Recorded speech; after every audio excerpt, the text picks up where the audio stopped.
बच्चा बड़े बड़े सिंदूर नहीं था बुढ़िया ना बच्चा का पिला तो हे कगे जाते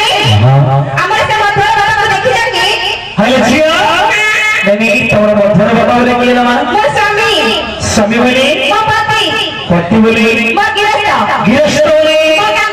कांता बोली चलो ना ना पकड़े बोले थारे नदी थरा पचारिबो बाबू तमर को गां कोआडा इला कोण पई थरा लोड थरा पचारिबो जदी बारंबार पताले जियाले हिडी ए भाई तू धीरे बाबा मुझे तेरा पचाई भाई तू धीरे भाई पताले से हिडी हो अरे कोई और भी जान नहीं पचाई वाला भी जान नहीं तू कहां भी जा रहा है जाई जाई सुनिए हम लोग इसे भी जान रहे हैं ओदिड़ा कटला बा हेलो जिया अच्छा तुम्हारे लिए भाई बता गेला मां नहीं किसी सुंदर नहीं जाते सुंदर नहीं किसी सुंदर नहीं हेलो जिया नहीं सुंदर से बड़ा सुंदरता को चाटू गया तारा भलो बहुत दिया अच्छे ना ए हे बुरा के सुंदर भी नहीं जाते को काम में नहीं सुंदर बोलो साटिया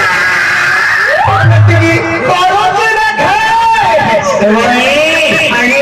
बोलू कितनी करची देखे ओ जहा करू तो को कोन करजी को नहीं सब तो तू करछे सकाळ 6 दिन 11 दिन पंचा व्यापार करू छे पंचा व्यापार अरे चंदा भी पंचा व्यापार माने पंचा व्यापार बोला गया